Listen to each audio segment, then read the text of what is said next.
नमस्कार, मी सुवर्णा. संध्याकाळचे 5 वाजलेले आहेत. काही महत्त्वाच्या बातम्या आपल्याला बुलेटिनमध्ये सविस्तरपणे बघायच्या आहेत. मुख्यमंत्री देवेंद्र फडणवीस यांचा बीडचे पोलीस अधीक्षक आणि CID यांच्या अधिकाऱ्यांना फोन झालेला आहे.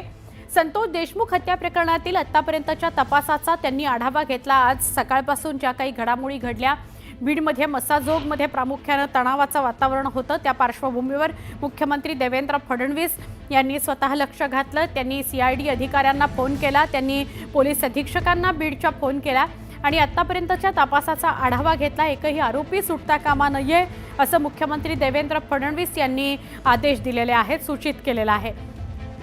आमचे प्रतिनिधी तुषार रुपनवर यांच्याशी आपण अधिक बोलूया.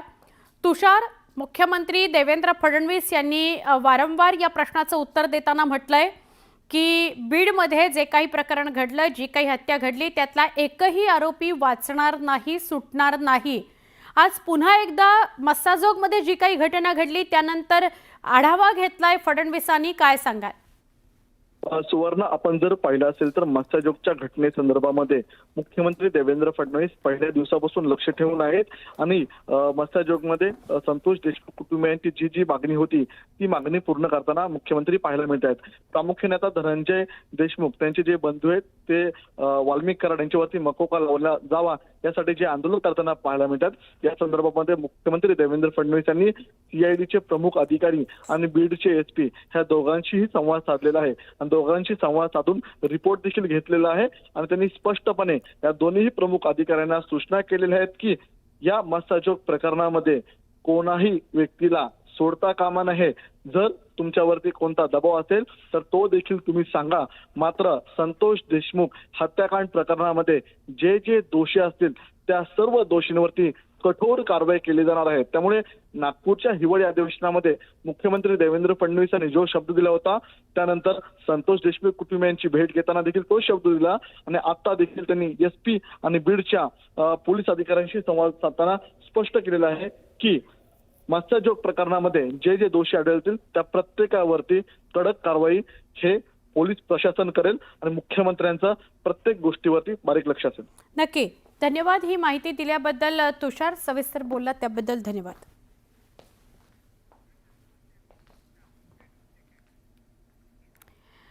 धनंजय देशमुख यांनी यंत्रणेला काही सवाल उपस्थित केलेले आहेत, सवाल विचारलेले आहेत. आज बीडमध्ये मसाजोग इथं प्रामुख्यानं खूप तणावाची परिस्थिती निर्माण झालेली होती. संतोष देशमुख यांच्या हत्या प्रकरणात तपास यंत्रणेनं आतापर्यंत 8 आरोपींना अटक केली आहे. तसंच मोक्का अंतर्गत कारवाई केली आहे. पण यात खंडणीतील आरोपी वाल्मिक कराडवर मोक्काची कारवाई केली जावी, तसंच 302च्या गुन्ह्यात त्याला आरोपी करावं असा जबाब संतोष देशमुखांचे बंधू धनंजय देशमुखांनी नोंदवलाय अशी माहिती मिळते. तर या संदर्भात धनंजय देशमुख यांच्याशी सविस्तर संवाद साधला आमचे प्रतिनिधी सुरेश जाधव यांनी. आज जी मागणी केली होती की 302च्या गुन्ह्यामध्ये कुणाकुणाला घेतलेलं पाहिजे आणि ते तशा पद्धतीने होत नाही. तपास यंत्रणा ज्या पद्धतीने करतात खंडणीपासून ते खुनापर्यंत हा जो प्रवास आहे त्यांचा, जे की हे कोटकारस्थान फोन केलं, त्या लोकांमध्ये सगळे एकमेकाची लागेदुरे एवढे घट्ट पसलेले आहेत. हे आम्ही कसेही दाखवलेले आहेत, त्यांना पुराव्या सगळं दाखवलेले आहेत. CDR काढले तर त्याच्यात निघलेले आहेत. मग 8च आरोपी झाले, त्यांना मोका लावला, त्यांना 302 गुन्ह्यामध्ये घेतलं. मग बाकी हे आरोपी ज्यांनी पोचले, ज्यांनी फोनपे पैसे केले, ज्यांनी आसरा दिला, ते कसं काय साप निघले बाहेर ॲटोमॅटिकली? हा आमचा प्रश्न आहे. आम्ही 30 दिवस काय बघत होतो? आम्ही 30 दिवस प्रसारमाध्यमांना काय सांगत होतो तुम्हाला की आमचा तुमच्यावर भरोसा आहे, तपास यंत्रणा. आम्ही काय म्हणायचो? बरोबर, आमचा तुम्ही आम्हाला रोज 10 वेळेस प्रश्न विचारायचे की तुम्ही समाधानी आहात का नाही. मी जर त्यावेळेस म्हणलो असतो की नाही समाधानी, मग आज उत्तर काय द्यावं लागलं असतं? तुम्ही समाधानी नव्हते म्हणून आम्हाला तपास नाही करता आला व्यवस्थित. मग आपण विश्वास ठेवला तर काही गुन्हा केला का? आपण योग्य त्यांना विश्वास ठेवला. त्यांचंच काम होतं सगळ्या गोष्टी प्रॉपर घेणं. आणि ह्याच्यात आता संध्याकाळी आम्हाला ज्यावेळेस हे सगळे SIT, CID, SP साहेब, CIDचे SP साहेब येतील त्यावेळेस मग ह्या गोष्टी सगळ्या आपल्याला स्पष्ट होतील. 302चा आरोपी करा असं वारंवार तुम्ही मागणी करत होते. आज गावकरी देखील मागणी करतात, तुम्ही देखील मागणी करा, वाल्मिक कराडांना 302चा आरोपी करा. मग तशा पद्धतीने कुटुंबाने दिलेला जबाब आहे, त्या जबाबामध्ये तसा उल्लेख केला गेला का? त्याची नेमकी काही हिस्ट्री निघली का हे स्पष्ट ते स्पष्ट होईल ना. आम्हाला त्यासाठीच वेळ दिला ना आज. हां.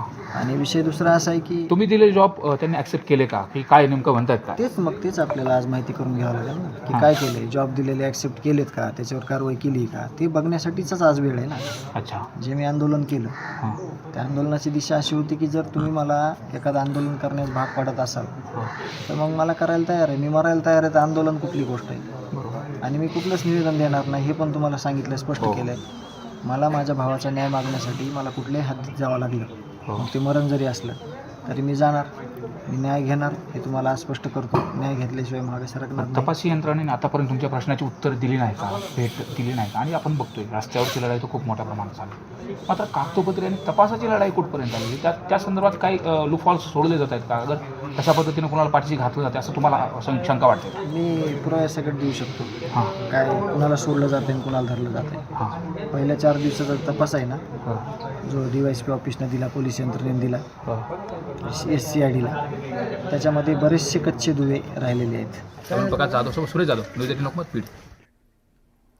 देशमुख हत्या प्रकरणावरून मनोज जरांगे आक्रमक झालेत. आज धनंजय देशमुखांनी पाण्याच्या टाकीवर आंदोलन करत आत्महत्येचा इशारा दिला.